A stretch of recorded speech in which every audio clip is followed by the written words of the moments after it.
Hey everyone, Matt here from Docs Running, and today we're going to do a 100-mile review of the Adidas Adizero Boston 12. So this is Adidas's lightweight trainer slash workout shoe slash racing shoe for a lot of people that maybe a super shoe is not appropriate for. It kind of meshes some of the stuff from a super shoe and a training shoe with a half layer of Super Foam Light Strike Pro and a half layer of Light Strike 2.0, which is much better than previous versions, much softer and bouncier for what I think is an EVA foam. There is full-length rods that go through here. There's a new lateral projection, which we'll talk about in just a second. Durability has been really good, and I will say it is much better than the previous two versions where it's finally getting lighter, it finally feels faster, and it no longer feels like just a training shoe.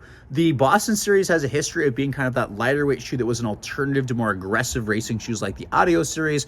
It was a great shoe that a lot of people, elites included, used for marathon races, for half marathons, for distances where maybe you didn't feel just comfortable enough with a lighter kind of bare bones racing flat and you wanted something more, and it still did super well. Still did super well for workouts, still did good for easy runs if you like the lightweight trainer. And this shoe is finally back there because 10 and 11 wasn't there. A lot of our team really liked the 10. The 11 was too stiff, super clunky, and felt heavier and just was not a fun shoe. So I was very nervous when I got and saw this, but they have improved it quite a bit. So let's talk about how it's been improved, how it's felt over 100 miles, and some specs first. So men's size 9, 9.4 ounces, women's size 8, 8 ounces, 37 millimeters in the heel, 30 and a half in the forefoot for a 6.5 millimeter drop, which is really consistent for a lot of Adidas Adizero line like the Adios Pro.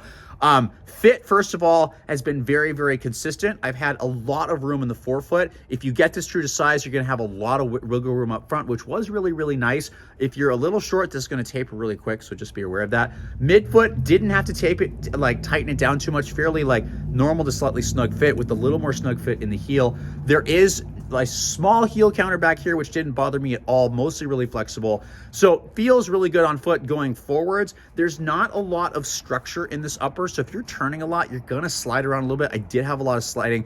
I have gotten used to that a little bit, but it's still been pretty consistent. So if you're looking for a lot of side-to-side upper security, this shoe doesn't have it, but if you're running a straight line, totally fine. Totally tends to work. Really, really nice there. Nothing really too big to write home about. Kind of classic where a lot of Adizero stuff for some reason fits wide on the forefoot. I have no problem with that. So just be aware of that with a snugger heel.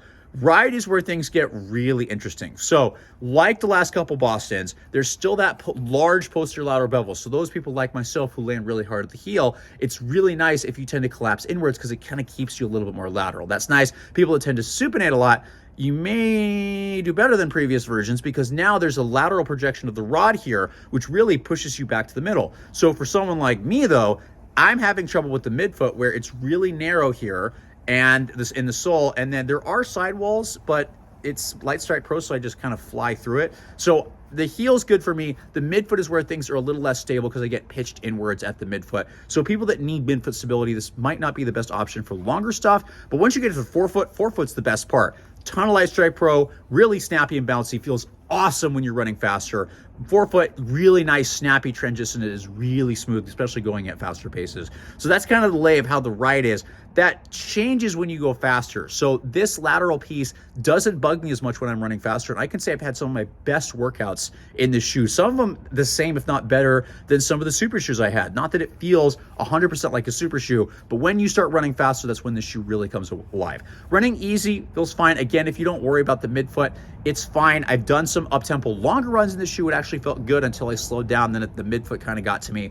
But when doing faster stuff is when this really comes alive because the Light Strike Pro and the Light Strike 2.0 really get some bounce in there. And just again, feels really good. So again, if I wasn't really comfortable, I would probably pick this over the Adios Pro 3 right now if I just wasn't feeling a more aggressive shoe. But I do love the Adios Pro 3, and I'm very nervous and excited for whatever the next version is.